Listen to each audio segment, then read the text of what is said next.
പ്രവാസികളെ, ഒരു സാമ്പത്തിക വിഷമവും ഇല്ലാത്ത ഒരു ജീവിതമാണ് നല്ല ഒരു ശതമാനം പ്രവാസികളും ആഗ്രഹിക്കുന്നത്. എല്ലാ പ്രശ്നങ്ങളുടെയും പിന്നിൽ പണമാണ്. വേണ്ടത്ര പണമില്ല. ഇതാണ് നമ്മുടെയൊക്കെ പ്രശ്നം. നമ്മൾ ഒരുപാട് അധ്വാനിച്ചു, ഒരുപാട് പണം വന്നു, പക്ഷേ ഇപ്പോൾ ഒന്നും ബാക്കിയില്ല. ഒരു പ്രതിസന്ധി വന്നാൽ എടുക്കാൻ നമ്മുടെ കയ്യിൽ പൈസയില്ല. ഇതാണ് നമ്മുടെയൊക്കെ പ്രശ്നം. അപ്പോൾ ഇതിൻ്റെ ഒരു പരിഹാരമാണ് സാമ്പത്തിക സുരക്ഷിതത്വം. യഥാർത്ഥത്തിൽ നമ്മളിവിടെ വന്നത് അതിനു വേണ്ടിയാണ്. അപ്പോൾ അതിനെക്കുറിച്ചാണ് ഇന്ന് സംസാരിക്കുന്നത്. അൻസാർ മുഹമ്മദ് ബദിയു.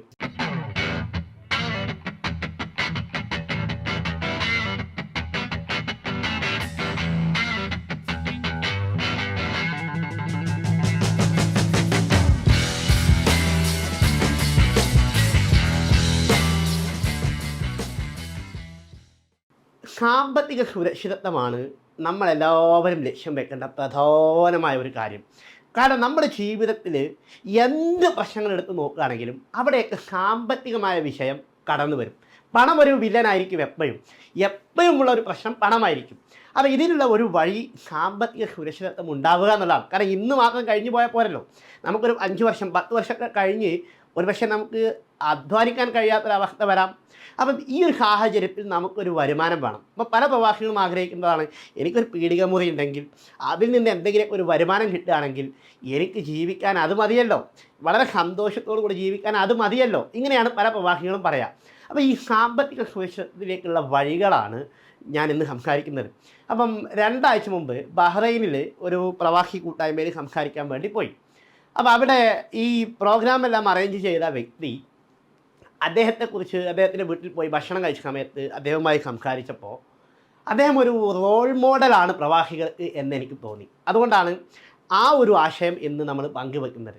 അപ്പം ഈ സാമ്പത്തിക സുരക്ഷിതത്വം എന്ന് പറഞ്ഞാൽ നാളെ അല്ലെങ്കിൽ ഒരു 10 വർഷം 5 വർഷം കഴിയുമ്പോൾ നമുക്ക് ജീവിക്കാനുള്ള 10 വർഷം കഴിയുമ്പോൾ പെട്രോളിനൊക്കെ വില വീണ്ടും കൂടും അല്ലേ?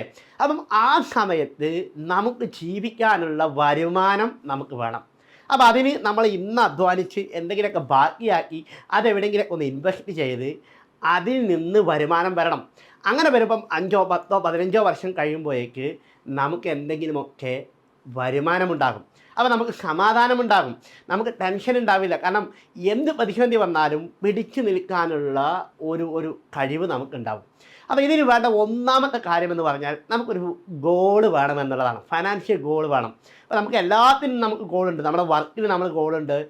ഇതേപോലെ സാമ്പത്തിക വിഷയത്തിലും നമുക്ക് ഗോൾ വേണം. ഇപ്പോൾ ഒരു 5 10 വർഷം കഴിയുമ്പോഴേക്ക് നമുക്ക് എന്തൊക്കെ വേണം? ഇപ്പോൾ സ്വാഭാവികമായിട്ട് നമുക്കൊരു വീട് വേണം, നമ്മുടെ മകളുടെ കല്യാണം ഉണ്ടാകാം, അത് നടത്തി കൊടുക്കണം, നമ്മുടെ കുട്ടികളുടെ വിദ്യാഭ്യാസത്തിന് നമുക്ക് പണം വേണം, നമുക്ക് കുറച്ച് സ്ഥലങ്ങൾ വേണം, നിങ്ങൾ പറഞ്ഞ പോലെ ഒരു പീടിക മുറി വേണം അല്ലേ? അതേപോലെ തന്നെ എന്തെങ്കിലുമൊക്കെ ഒരു മ്യൂച്വൽ ഫണ്ടിൽ കുറച്ച് പൈസ വേണം, ഷെയർ മാർക്കറ്റിൽ കുറച്ച് പൈസ വേണം. ഇങ്ങനെ കുറേ സ്ഥലങ്ങളിൽ കുറേ ബിസിനസ്സുകളിൽ ചെറിയ ചെറിയ ഇൻവെസ്റ്റ്മെൻറ്റ് നമുക്ക് വേണം. അപ്പോൾ അതിൽ നിന്നൊക്കെ ചെറിയ വരുമാനം നമുക്ക് കിട്ടും. അപ്പം ഇങ്ങനെ ഒരു ലക്ഷ്യം നമുക്ക് വേണം, നമുക്കൊരു ബോധ്യം നമുക്ക് വേണം. കാരണം എനിക്ക് ഇങ്ങനെയൊക്കെ വേണം, എനിക്ക് ഇന്ന എക്സ്പെൻസുകളൊക്കെ കവർ ചെയ്ത് പോകാനുണ്ട്, എനിക്ക് ഇങ്ങനെയൊക്കെ ഭാവിയിൽ ചെയ്ത് പോകാനുണ്ട്, ഇങ്ങനെ കുറേ കാര്യങ്ങൾ ചെയ്യാനുണ്ട്. അപ്പോൾ ഇതെല്ലാം നമുക്ക് ആഗ്രഹങ്ങൾ വേണം, നമുക്ക് ആഗ്രഹങ്ങളുണ്ട്. അതെന്തൊക്കെയാണ് എന്ന് നമ്മളൊന്ന് ചിന്തിച്ചാൽ മതി. അതാണ് ഗോൾ എന്ന് പറയുന്നത്. അപ്പം നമുക്ക് എന്തിനൊക്കെ പൈസ വേണം, നമുക്ക് എവിടെയൊക്കെ വേണം, നമുക്ക് എവിടെയൊക്കെ ഇൻവെസ്റ്റ് ചെയ്യണം, അതിനൊക്കെ നമുക്ക് പണം വേണം. അപ്പം അത് എന്തൊക്കെയാണ് എന്ന് നമുക്ക് കാണാൻ പറ്റണം. അപ്പം ആ ബഹ്റൈനിലുള്ള ആ വ്യക്തിയെ സംബന്ധിച്ചിടത്തോളം അദ്ദേഹത്തിന് മ്യൂച്വൽ ഫണ്ടിൽ അദ്ദേഹത്തിന് ഇൻവെസ്റ്റ്മെൻ്റ് ഉണ്ട്, അദ്ദേഹത്തിന് 4 ബിസിനസ്സുകളിൽ ഇൻവെസ്റ്റ്മെൻ്റ് ഉണ്ട്. അപ്പോൾ അതിൽ നിന്നൊക്കെ മാസം അദ്ദേഹത്തിന് വരുമാനം വരുന്നുണ്ട്. അദ്ദേഹത്തിന് നാട്ടിലൊരു ചെറിയ പീടിക മുറിയുണ്ട്, അതിൽ നിന്ന് ഒരു വരുമാനം വരുന്നുണ്ട്. ഒരു കോട്ടേജ് വാടകയ്ക്ക് കൊടുത്തിട്ടുണ്ട്, അതിൽ നിന്ന് ചെറിയ വരുമാനമുള്ളൂ. പക്ഷേ ഇതെല്ലാം കൂടെ വരുമ്പം അദ്ദേഹത്തിന് മാസം ഒരു സംഖ്യ അദ്ദേഹത്തിന് കിട്ടുകയാണ്. അപ്പോൾ അദ്ദേഹം ഇവിടെ ജോലി ചെയ്യുന്നു, ഇവിടെ ബിസിനസ് ചെയ്യുന്നു, അതോടൊപ്പം തന്നെ അദ്ദേഹത്തിന് നാട്ടിൽ വരുമാനങ്ങളുണ്ട്. ഈ ഒരു രൂപത്തിലാണ് നമ്മൾ മാറേണ്ടത്. ഈ രൂപത്തിലാണ്, ഇതാണ് നമ്മൾ ലക്ഷ്യം വെക്കേണ്ടത്. ഞാൻ പറഞ്ഞ ലക്ഷ്യം വെക്കണമെന്ന് പറഞ്ഞത് ഇതാണ്. നമുക്കും ഇങ്ങനെ കുറേ വരുമാനം വരുന്ന സോഴ്സുകൾ നമുക്ക് വേണം. അതിനെന്ത് ചെയ്യണം? അതിനെക്കുറിച്ചാണ് നമ്മൾ ഇപ്പോൾ ചിന്തിക്കേണ്ടത്. അപ്പം സാമ്പത്തിക സുരക്ഷിതത്വത്തിലേക്കുള്ള ഒന്നാമത്തെ സ്റ്റെപ്പ് എന്ന് പറയുന്നത് നമുക്ക് ഒരു ഗോൾ വേണം എന്നുള്ളതാണ്. രണ്ടാമത്തെ ഒരു പ്രധാനമായ കാര്യം, അപ്പം നമുക്ക് ഇങ്ങനെയൊക്കെ ഇൻവെസ്റ്റ് ചെയ്യണം, അവിടെ അത് വേണം, സ്ഥലം വേണം, നമുക്ക് അതിൽ ഇൻവെസ്റ്റ് ചെയ്യണം, ഇതിലും ഇൻവെസ്റ്റ് ചെയ്യണം, അതിൽ നിന്ന് വരുമാനം വേണം എന്നൊക്കെ നമ്മൾ പറഞ്ഞല്ലോ. നിലവിൽ നമുക്ക് കിട്ടുന്ന വരുമാനത്തിൽ നിന്നാണ് അതൊക്കെ ഉണ്ടാക്കാൻ പറ്റുള്ളൂ. അപ്പോൾ നമുക്കിപ്പോൾ ശമ്പളം കിട്ടുന്നുണ്ട്. അപ്പോൾ ഈ ശമ്പളം നമുക്കൊരു മാസം എത്ര ചിലവുണ്ട് നമ്മളത് കണക്കാക്കണം. കാരണം ഇപ്പോൾ എന്ത് കിട്ടുന്നു, അപ്പോൾ അതിൽ നിന്ന് എന്ത് ബാക്കി വരുന്നു, ആ ബാക്കി വരുന്നതാണല്ലോ നമുക്ക് സേവ് ചെയ്യാൻ പറ്റുള്ളൂ. അപ്പം നമ്മുടെ എക്സ്പെൻസ് എന്താണ്?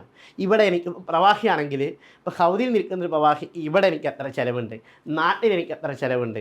അപ്പം ഇതെല്ലാം നമുക്ക് ഒരു ഐഡിയ നമുക്ക് വേണം. അപ്പോൾ ഒരു ബുക്ക് എടുത്ത് വെറുതെ എഴുതുക, ഇവിടെ നമുക്ക് ഇത്ര ചിലവ്, ഇവിടെ ഇലക്ട്രിസിറ്റി ഇത്ര, നമ്മുടെ ഇക്കാമക്ക് ഇത്ര, നമ്മളത് ഇത്ര, ഇത് നമ്മൾ എഴുതുന്നു. നാട്ടിലെ ഇലക്ട്രിസിറ്റി, നാട്ടിൽ കുട്ടികളുടെ പഠനം, ഫീസ്, ഭക്ഷണത്തിനുള്ള പൈസ, വസ്ത്രത്തിനുള്ള പൈസ, ഇങ്ങനെയൊക്കെയുള്ള കാര്യങ്ങൾ എഴുതി നമുക്ക് ഒരു എക്സ്പെൻസ് ഒന്ന് ട്രാക്ക് ചെയ്യണം. നമുക്ക് എത്ര ചിലവ് വരുന്നുണ്ട് എന്നതിനെക്കുറിച്ച് പല ആളുകളുടെയും പ്രത്യേകത, കിട്ടുന്ന പൈസ വരുന്നു, ഇവിടുത്തെ ആവശ്യത്തിൻ്റെ ചിലവിന് പൈസ എടുക്കുന്നു, ബാക്കിയുള്ള പൈസ അതേപോലെ നാട്ടിലേക്ക് അയച്ചു കൊടുക്കുന്നു, കഴിഞ്ഞു. നാട്ടിലത് അവരെന്ത് ചെയ്യുന്നു, നാട്ടിൽ അത്ര പൈസ നമുക്ക് ആവശ്യമുണ്ടോ, ഇതൊന്നും നമ്മൾ ചിന്തിക്കുന്നില്ല. അപ്പം നമ്മളൊരു മുന്നോട്ടുള്ള നല്ല ഒരു ലക്ഷ്യത്തിലാണുള്ളത്. നാളെ എനിക്ക് എന്തെങ്കിലുമൊക്കെ വരുമാനം വേണം. ഒരു പക്ഷേ ഈ ആരോഗ്യം നാളെ എനിക്ക് ഉണ്ടാവില്ല.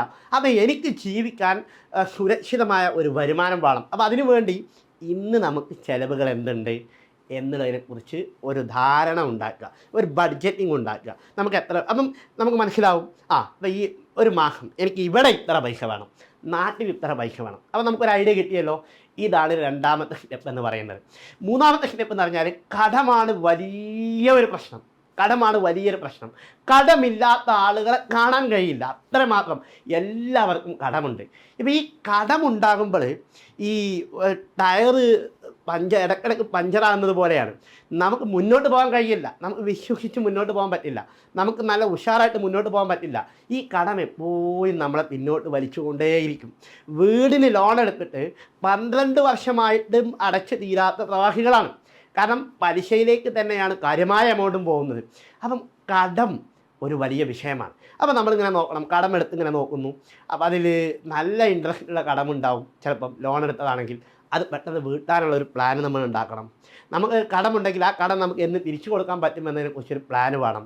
നമുക്ക് എത്ര കുറച്ച് കടം നമ്മൾ കൊടുക്കുന്നു, അത് വീട്ടാനുള്ള ഒരു പ്ലാൻ ഉണ്ടാക്കിയെടുക്കണം. കാരണം ഇത് ഇല്ലെങ്കിലേ നമുക്ക് മുന്നോട്ട് പോകാൻ പറ്റുള്ളൂ. ഈ കടമാണ് നമ്മുടെ പ്രശ്നം, എപ്പോഴും കടമാണ് നമ്മുടെ പ്രശ്നം. അപ്പോൾ ഈ കടം എങ്ങനെ മാനേജ് ചെയ്യണം എന്നതിനെക്കുറിച്ച് ഒരു പ്ലാന് നമ്മൾ ഉണ്ടാക്കണം. എന്നിട്ട് അത് പെട്ടെന്ന് വീട്ടാനുള്ള ഒരു സംവിധാനം കാണണം. എന്നിട്ട് പിന്നെ നമ്മൾ തീരുമാനിക്കേണ്ടത് പരമാവധി കടം വാങ്ങാത്തൊരു പരിപാടി. അഥവാ നമ്മുടെ പരിധിക്ക് നിന്നുകൊണ്ട്, നമ്മുടെ കപ്പാസിറ്റിക്ക് ഉള്ളിൽ നിന്നുകൊണ്ട് കാര്യങ്ങൾ ചെയ്താൽ കുറേ കടം നമുക്ക് ഒഴിവാക്കാം. അപ്പം കടം ഒഴിവാക്കുക എന്നുള്ളതാണ് ഒന്ന്. വേറെ ഒരു നാലാമത്തെ കാര്യമെന്ന് പറയുന്നത് സേവ് ചെയ്യുക, എന്നിട്ട് അത് ഇൻവെസ്റ്റ് ചെയ്യുക. ഇതാണ് പ്രധാനമായി നമ്പർ 1. ഇതാണ് സേവ് ചെയ്യുക, ഇൻവെസ്റ്റ് ചെയ്യുക. സേവിങ് ഇല്ലാത്തവന് പിന്നെ ഇൻവെസ്റ്റ്മെൻറ്റ് ഉണ്ടോ? ഇല്ലല്ലോ. അപ്പം നമുക്ക് ഒരു 3000 റിയാലാണെങ്കിൽ നമ്മുടെ എക്സ്പെൻസ് കഴിഞ്ഞ് ഒരു 500എങ്കിലും നമുക്ക് മാറ്റാൻ പറ്റിയാൽ, ഒരു തുടക്കക്കാരനാണ് ഞാൻ പറഞ്ഞത്, ഒരു 500എങ്കിലും മാറ്റാൻ പറ്റിയാൽ അത് സേവ് ചെയ്യുക. അതിൽപ്പെട്ട ഒന്നാമത്തെ സ്റ്റെപ്പാണ് സേവ് ചെയ്യുക എന്നുള്ളത്. ഈ സേവ് ചെയ്താലല്ലേ നമുക്ക് ഇൻവെസ്റ്റ് ചെയ്യാൻ പറ്റുള്ളൂ. അപ്പോൾ നമ്മൾ മനസ്സിലാക്കേണ്ടത്, പണ്ടൊരാൾ വായന തുടങ്ങാൻ വേണ്ടി ആരംഭിച്ച് അങ്ങനെ ഓഫീസ് കഴിഞ്ഞ് വന്നു, ഇന്ന് എന്തായാലും വായിക്കണം, അങ്ങനെ വന്നു, ഭക്ഷണം ഉണ്ടാക്കി, ഭക്ഷണം കഴിച്ചു, കിടക്കാൻ നേരത്ത് വായിക്കാമെന്നാണ് അദ്ദേഹം തീരുമാനിച്ചത്. അപ്പോഴേക്ക് ലേറ്റായിപ്പോയി, എന്നാൽ നാളെ തുടങ്ങാം എന്ന് പറഞ്ഞ് കിടന്നുറങ്ങി. ഇത് തന്നെയാണ് അവസ്ഥ. ഒരിക്കലും അയാൾ വായിക്കില്ല. അപ്പോൾ അദ്ദേഹത്തിന് വായിക്കാൻ ഇൻട്രസ്റ്റ് ഉണ്ടോ? അതൊരു പുതിയ ശീലമാണ്. അപ്പം ഡ്യൂട്ടി കഴിഞ്ഞ് വന്ന ഉടനെ തന്നെ അദ്ദേഹം വായിക്കണം, എന്നാലും അദ്ദേഹത്തിന് ആക്ഷൻ എടുക്കാൻ പറ്റുള്ളൂ. ഇതേപോലെയാണ് നമ്മുടെയൊക്കെ അവസ്ഥ. എല്ലാ ചിലവുകളും കഴിഞ്ഞ് പിന്നെ എവിടെ ബാക്കി? മിച്ചം പിടിക്കാൻ ബാക്കി വേണ്ടേ? അപ്പം നമ്മൾ ഈ ബജറ്റിങ് ചെയ്ത് കഴിഞ്ഞാൽ നമുക്കറിയാൻ പറ്റും എനിക്ക് ഒരു മാസം എത്ര സേവ് ചെയ്യാൻ പറ്റുന്നുള്ളത്. ആ സേവ് ചെയ്യേണ്ട എമൗണ്ട് ആദ്യം തന്നെ സേവ് ചെയ്യുക, എന്നിട്ട് അത് ഇൻവെസ്റ്റ് ചെയ്യുക. അപ്പം മ്യൂച്വൽ ഫണ്ടിൽ സിസ്റ്റമാറ്റിക് ഇൻവെസ്റ്റ്മെൻറ്റ് പ്ലാൻ ഉണ്ട്. എല്ലാ മാസവും ഓട്ടോമാറ്റിക്കായിട്ട് ആ പൈസ പോകും. അതേപോലെ തന്നെ നമുക്കൊരു സ്ഥലം വാങ്ങണം. അപ്പോൾ അതിന് നമുക്ക് ഇപ്പോൾ ഇതിനൊക്കെ മിച്ചം പിടിക്കണമല്ലോ, നമ്മൾ ഇൻവെസ്റ്റ് ചെയ്യണം, റെഗുലർലി ചെയ്യണം. എപ്പോഴെങ്കിലും കിട്ടുന്ന പൈസ കൊണ്ട് ഇൻവെസ്റ്റ് ചെയ്താൽ പോരാ, എപ്പോഴും ചെയ്തുകൊണ്ടിരിക്കണം. എല്ലാ മാസവും നമ്മൾ ഇൻവെസ്റ്റ് ചെയ്തുകൊണ്ടേ ഇരിക്കണം. അത് അങ്ങനെ റെഗുലർലി ഇൻവെസ്റ്റ് ചെയ്യുന്ന ഒരു ശീലം നമ്മൾ ഉണ്ടാക്കിയെടുക്കണം. ഇതാണ് സാമ്പത്തിക സുരക്ഷയിലേക്കുള്ള 4ാമത്തെ വഴി എന്ന് പറയുന്നത്. ഈ വഴിയാണ് ഏറ്റവും പ്രധാനം. അപ്പോൾ 5ാമത്തെ പോയിൻ്റ്, ബുദ്ധിപരമായി ഇൻവെസ്റ്റ് ചെയ്യണം. ഈ പ്രവാസികളിൽ പറ്റുന്ന നമ്മളിൽ പറ്റുന്ന വലിയൊരു ഒരു പ്രശ്നം എന്ന് പറഞ്ഞാൽ ആരെങ്കിലും ഒരു ഇൻവെസ്റ്റ്മെൻറ്റ് ഇത്ര ലാഭം അത്ര ലാഭം എന്ന് പറയുമ്പോൾ അപ്പം തന്നെ അത് കൊടുക്കും. പിന്നെ അയാളും ഉണ്ടാവില്ല, ആ കമ്പനി ഉണ്ടാവില്ല, ഒന്നും ഉണ്ടാവില്ല. നിങ്ങൾക്ക് മാസം എത്ര തരും, ഇത്ര ശതമാനം കിട്ടും, നിങ്ങളിപ്പോൾ ഇത്ര ഇട്ടാൽ മതി, നിങ്ങൾക്ക് അത്ര കിട്ടും, നിങ്ങൾ നേരെ പൈസ കൊടുക്കും. ആരോടും മിണ്ടില്ല. കാരണം ഇനി മിണ്ടിയാൽ മറ്റേ അവൻ മുടക്കിയാലോ എന്നാണ് നമ്മുടെ ഉദ്ദേശം. ബുദ്ധിപരമായ രൂപത്തിൽ ഇൻവെസ്റ്റ് ചെയ്യണം. അപ്പം നമുക്ക് ഇൻവെസ്റ്റ്മെൻറ്റ് അധികം അറിയില്ല, അറിയുന്ന ആളുകളോട് ചോദിച്ച് പഠിക്കണം. നമ്മൾ ഇൻവെസ്റ്റ് ചെയ്യുന്ന ഒരാളെ കിട്ടിയാൽ നിങ്ങൾ ഏതാണ് ഇൻവെസ്റ്റ് ചെയ്തത്, അതിൻ്റെ പെർഫോമൻസ് എങ്ങനെയാണ്, കഴിഞ്ഞ ഒരു 1-2 വർഷം അതെങ്ങനെ, ആ ഫണ്ട് എങ്ങനെയാണ് ഗ്രോ ചെയ്യുന്നത്. അപ്പം അദ്ദേഹത്തിനൊരു ഐഡിയ ഉണ്ട്, കാരണം അത് ചെയ്ത ഒരാളാണ്. അദ്ദേഹത്തിൽ നിന്ന് പഠിക്കണം. നമുക്ക് അറിയാത്ത കാര്യങ്ങൾ നമ്മൾ പഠിക്കണം. ഇപ്പോൾ ഇൻവെസ്റ്റ്മെൻറ്റ് ചെയ്യുന്ന ആൾക്കാരുണ്ട്, അവരോട് പഠിക്കണം. അപ്പോൾ അവർ പറഞ്ഞു തരും, ഇങ്ങനെയൊക്കെയാണ് ചെയ്യേണ്ടത്, ഇതിലിട്ടോ അതിലിട്ടോ എന്ന് പറയും. അപ്പോൾ അത് ചെയ്യാന്നുള്ള നമ്മൾ ഇൻവെസ്റ്റ് ചെയ്താൽ, നമ്മളൊരു ഒരു ഇൻവെസ്റ്റ് ചെയ്താൽ അതിങ്ങനെ ഗ്രോ ചെയ്യുന്നത് കാണുമ്പം കിട്ടുന്ന ഒരു സുഖം, പ്രവാഹികളെ ഒരുപാട് ആളുകൾ ജീവിതത്തിൽ ആ ഒരു സുഖം കിട്ടിയിട്ടുണ്ട്. നമ്മൾ ഈ പ്രശ്നങ്ങളും പ്രയാസങ്ങളും പ്രതിസന്ധികളും, ആ പണമില്ല, ഇതിന് പൈസയില്ല, അതിന് പൈസയില്ല, നമുക്കൊരു വരുമാനം വരികയാണ്. നമ്മളിവിടെ ജോലി ചെയ്യുമ്പോൾ നമ്മളെ ഫണ്ട് അവിടെ കടന്ന് വളരുകയാണ്. ഷെയർ മാർക്കറ്റിലായിക്കോട്ടെ, മ്യൂച്വൽ ഫണ്ടിലായിക്കോട്ടെ, ധനമായിക്കോട്ടെ, ആ ധനം വളരുകയാണ്. അപ്പം ഈ ഒരു രൂപത്തിൽ ബുദ്ധിപരമായി ഇൻവെസ്റ്റ് ചെയ്യാൻ നമുക്ക് സാധിച്ചാൽ സാമ്പത്തിക സുരക്ഷിതത്തിലേക്ക് നമുക്ക് നീങ്ങാൻ പറ്റും. ഇനി 6ാമത്തെ ഒരു കാര്യമെന്ന് പറയുന്നത്, നമ്മളിതൊക്കെ ചെയ്യുമ്പോഴും നമ്മുടെ ചിലവ് ഒന്ന് നോക്കണം. നമ്മുടെ ജീവിത നിലവാരം, കുറേ അനാവശ്യമായ ചിലവുകൾ നമുക്കുണ്ട്. അതിൽ കഴിയാവുന്നതൊക്കെ നമുക്ക് കുറക്കാൻ സാധിക്കണം. ഇപ്പം നമ്മൾ ജീവിക്കുന്നത് ഒരു മാന്യമായ ജീവിതശൈലി, ലൈഫ് സ്റ്റൈൽ നമ്മൾ ഫോളോ ചെയ്യുകയും നാളെ ഇതേപോലത്തെ ഒരു ജീവിതശൈലി നമുക്ക് വേണമല്ലോ. അതിനു വേണ്ടി ഇപ്പം നമുക്ക് അല്പം കോംപ്രമൈസ് ചെയ്യാം. നമ്മുടെ ചിലവുകളൊക്കെ ഒന്ന് ചുരുക്കി നമുക്ക് ജീവിക്കാം. കാരണം നാളെ സന്തോഷം കിട്ടാൻ, നാളെ സമാധാനത്തോടു കൂടി ജീവിക്കാൻ, നാളെ ഒരു കോവിഡ് വന്നാലൊന്ന് ആലോചിച്ച് നോക്കൂ. അപ്പോൾ ഇപ്പം നമ്മൾ കുറച്ചൊക്കെ ഒന്ന് കൺട്രോൾ ജീവിക്കുക. അങ്ങനെ വരുമ്പം നാളെ ഒരു പ്രതിസന്ധി ഘട്ടങ്ങളിൽ നമുക്ക് ഇപ്പം നമ്മൾ സേവ് ചെയ്യുന്നത് നമുക്ക് ഉപകാരപ്പെടുമല്ലോ. അപ്പോൾ നമ്മുടെ ജീവിതശൈലിയിൽ ഒരു മാറ്റം വരുത്തുക എന്നുള്ളതാണ് 6ാമത്തെ പോയിൻറ്റ്. 7ാമത്തെ പോയിൻറ്റ്, നമ്മളിപ്പോൾ ഒരു ഗോൾ വെച്ചു, നമ്മൾ നിലവിലുള്ള എക്സ്പെൻസുകളൊക്കെ ബഡ്ജറ്റിങ് ചെയ്തു, നമ്മളെ കടങ്ങളൊക്കെ വീട്ടാനൊരു പ്ലാൻ ഉണ്ടാക്കി, സേവ് ചെയ്ത് റെഗുലർലി നമ്മൾ ഇൻവെസ്റ്റ് ചെയ്തു. അതൊരു ബുദ്ധിപരമായ രൂപത്തിൽ നമ്മൾ ഇൻവെസ്റ്റ്മെൻറ്റ് പ്ലാനിലേക്ക് പോയി നമ്മുടെ ചിലവുകളൊക്കെ ഒന്ന് ചുരുക്കി നമ്മൾ ഇതിനൊക്കെ ഒരു പ്ലാനിൽ ഇതിങ്ങനെ ഇടയ്ക്കിടയ്ക്ക് എടുത്ത് നോക്കണം. എങ്ങനെയുണ്ട് എൻ്റെ പെർഫോമൻസ്, ഞാൻ ലക്ഷ്യം വെച്ചത് എന്താണ്, എനിക്ക് ഇത്ര വർഷം കൊണ്ട് ഇത്ര വരുമാനം വേണമെന്ന് ഞാൻ ആഗ്രഹിച്ചു. അപ്പോൾ അതെല്ലാം നമ്മൾ എഴുതി വെച്ചു. ഇത് നമ്മളിങ്ങനെ റിവ്യൂ ചെയ്തുകൊണ്ടേയിരിക്കണം. നമ്മൾ ചെയ്യുന്ന കാര്യങ്ങൾ റിവ്യൂ ചെയ്തുകൊണ്ടേയിരിക്കണം. എൻ്റെ ബഡ്ജറ്റിങ് എങ്ങനെയാണ്, ഞാൻ ബഡ്ജറ്റ് ചെയ്തതിനനുസരിച്ചാണോ കാര്യങ്ങൾ പോകുന്നത്, എൻ്റെ എക്സ്പെൻസുകളൊക്കെ കൺട്രോളാണോ, എൻ്റെ കടങ്ങളൊക്കെ വീട് വരുന്നുണ്ടോ, ഞാൻ സേവ് ചെയ്യുന്നുണ്ടോ, ഞാൻ ഇൻവെസ്റ്റ് ചെയ്യുന്നുണ്ടോ, ഞാൻ ഇൻവെസ്റ്റ് ചെയ്യുന്നത് ഗ്രോ ചെയ്യുന്നുണ്ടോ, എൻ്റെ ലൈഫ് സ്റ്റൈലിൽ മാറ്റങ്ങൾ വരുത്തിയത് എങ്ങനെയൊക്കെ അത് ഇമ്പാക്റ്റ് വരുന്നുണ്ടോ, ഇതിങ്ങനെ റിവ്യൂ ചെയ്തുകൊണ്ടേയിരിക്കണം. ഇങ്ങനെ വരുമ്പം നാളെ സാമ്പത്തികമായ ഒരു പ്രതിസന്ധി നമുക്ക് വരില്ല. കാരണം നമുക്കിന്ന് വലിയ അനുഗ്രഹമാണ് ദൈവം തന്നത്, അല്ലേ? നമുക്ക് സമ്പാദിക്കാൻ കഴിയുന്നു, നമുക്ക് തന്നെ ആരോഗ്യമുണ്ട്. ഈ സമയത്ത് എന്തെങ്കിലുമൊക്കെ എടുത്ത് ബാക്കി വെച്ചാലേ നാളെ നമുക്ക് സമാധാനം. നാളെ മാത്രമല്ല, ഇപ്പം ഇന്ന് എന്തെങ്കിലുമൊക്കെ സേവ് ചെയ്യുന്ന ഒരു പ്രവാസിയെ സംബന്ധിച്ചിടത്തോളം അവനെപ്പോഴും ഒരു സമാധാനമാണ്, അവൻ മനസ്സിന് എപ്പോഴും സമാധാനമാണ്. കാരണം എന്താ, ഞാൻ അധ്വാനിക്കുന്നതിൻ്റെ ഫലം കാണുന്നുണ്ട്. ഇത് 15, 20, 25 വർഷമായിട്ട് അധ്വാനിക്കുന്നു, ഒരു കോവിഡ് വന്നു, ഒന്നുമില്ല. പിന്നെ ഏതെങ്കിലും സാമൂഹ്യ സംഘടനകളുടെ കിറ്റ് കിട്ടണം. അപ്പോൾ ഞാൻ ഈ ബഹ്റൈനിൽ വന്ന് പറഞ്ഞ ആൾ, അദ്ദേഹം വളരെ ഒരു ചെറിയ കടയിൽ ജോലിക്ക് വന്ന് അവിടെ നിന്ന് 2 വർഷം ജോലി ചെയ്ത് അതേപോലത്തെ ഒരു കട തുടങ്ങി. അങ്ങനെ ഒരു കടയിൽ നിന്ന് 2 കടയിലേക്ക് പോയി.